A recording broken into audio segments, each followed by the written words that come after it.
Haven't done a video in a while, and I do apologize for that, but want to give an update on the 71 Challenger. I'm kind of tight for space, but I'm just going to kind of walk around. I did blast most of this car. I did not get all of it blasted, as you can see.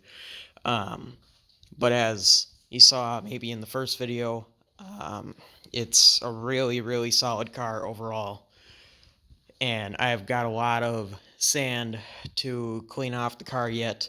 Just haven't really gotten around to it because I've been pretty busy and it's been very cold here in Minnesota. It was, I think it was -2 degrees today. So we're not blessed with the wonderful weather that some of you guys in the southern areas have. So it's been a little bit more difficult to do things than if it was 75 degrees.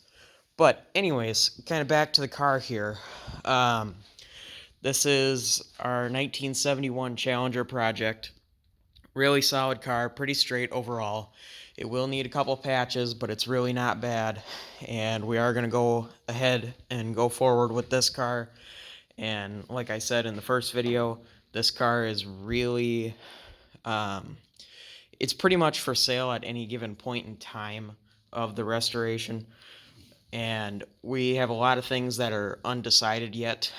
But as far as things to do that I can go over real quick is we have to cut out the transmission tunnel and replace it because somebody hack jobbed that. This was a 318 4-speed car, so it had a 4-speed tunnel, but somebody hacked it all up and tried to put an automatic back in it, and I will put an automatic back in it, but we just have to straighten that back out, make it look factory again.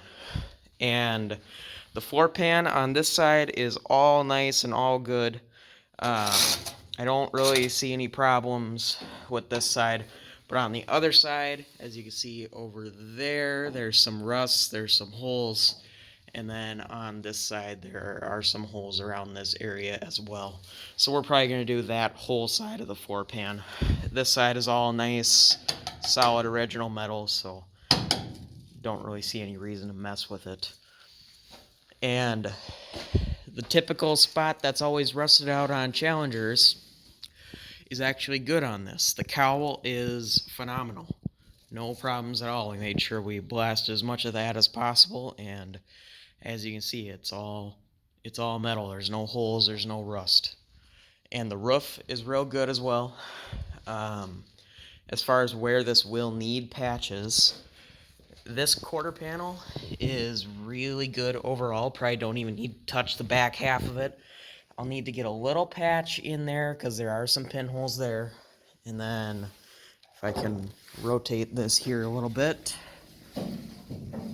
without tipping it over, there is one little spot in the rear frame rail here that will need to be done, but that's not bad at all. That is the only structural damage to the car. And as you can see, we blasted that, make sure it was clean, and it's really not that bad at all. So that's that. And as far as the tail end of the car, just a second, there's a little bit of rust in the tail panel, but not bad. I thought there was a hole here, but I guess not. Over on this side, I know there's a hole right there that I can patch up, but the trunk pan in this car is really great. There's a couple of tiny little pinholes that I'm really not 100% sure what to do with, because the trunk pan overall is so solid that I don't think it's necessary to replace the whole pan. Like right here, there's a little spot, and then there's a couple little pins over here. But I'm assuming I could just weld those up, or maybe just throw tiny little patches in. It really, in my opinion, does not warrant the need for a replacement piece or even any real major patching. And then also, if I can flip this back over a little bit, this quarter panel will need to be done on this side. I kind of put a tape line there to rough in where it would need to be cut. There is rust holes here, but that's fairly common. I'm surprised it's not rusted out on the other side like it is on this side, but overall it's just a real solid car. I do have the doors for the car, and they are phenomenal, rust-free. I don't have a trunk lid. I don't have a hood. I have one fender. I don't have the other one. So I'll need to collect some parts for this, and if you have parts, by all means, throw a message down there in the comments, or else you can click on the link in the description for the Facebook page and you contact me there.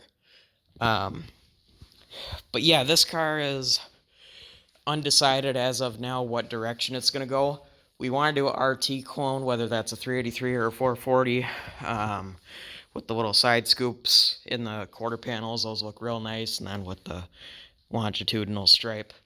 We are unsure what color to do yet. I could show you the original color is this GK6 Autumn Bronze Metallic, and that's a real nice color. I like the color, but this car has no fender tag or any identification to it, so it is very much a blank canvas to do whatever we want with.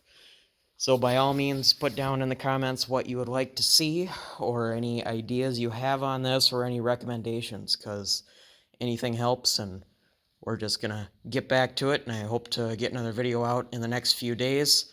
And as always, there will be a link to the Facebook page in the description of the video, and a link to our eBay sellers page. We are always buying and selling Mopar parts and cars and stuff like that. So anyways, that's pretty much it for now. I'll see you guys in the next video.